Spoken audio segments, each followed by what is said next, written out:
Joining us now to talk about today's verdict and the resources used, federal prosecutors and the FBI put into this case are U.S. Attorney Jim Letten and FBI Special Agent in Charge David Walker. Gentlemen, thank you.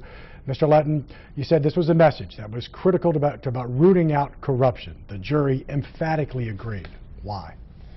Well, first of all, it's a message because I think we need to send the message to the citizens and to the rest of the country that in New Orleans, in this region, we are not going to tolerate any abuses of power, not just by public officials, which we've seen in our corruption cases, but by law enforcement officers, especially when those abuses of power come at the expense of citizens who are the most vulnerable among us.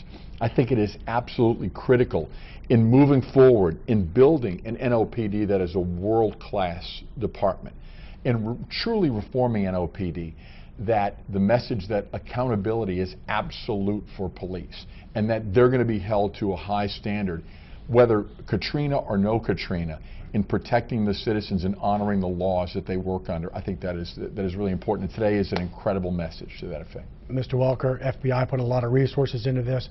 The defense attorneys say that the FBI only investigated the cases that really help the U.S. government's theory and that they really can't get a fair trial an NOPD officer in the city. Your response? My response is that I think I don't agree with them. Certainly we put a great deal of resources into this case. It was thoroughly investigated, probably one of the more thorough investigations we've conducted in this city. We conducted more than 450 interviews.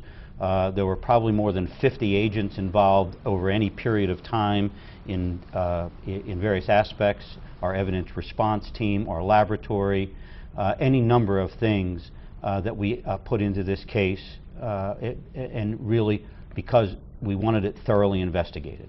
Was there any talk, quickly now, about utilizing manslaughter as they did in the Glover trial? Instead of, there were no charges that constituted murder. Were there any talk, defense or prosecution, about manslaughter? Well, there's always conversations about it. I mean, these things are always the result of discussions about what the appropriate responsive verdicts are. I can simply, though, remind the citizens that that even though the jury determined in the context of count 2, which was the Brissett weapons count, that it did not constitute murder, they did convict all defendants on all counts. And still, in counts 1 and 8, all 4 of the defendants charged with the shootings of James Brissett and Ronald Madison were actually convicted of the civil rights killings. That is so critical. That's so important. Last question, yes or no? Gerard Duguay set for September 26th. Will that trial happen, or do you think there'll be a deal there? Can't speculate. He has an absolute right to go to trial. Our people are ready to go forward. We are prepared to go forward, and that's pretty much it. Don't want to second guess. All right, Mr. Walker, Mr. Letten, thank you for your time. Thank you.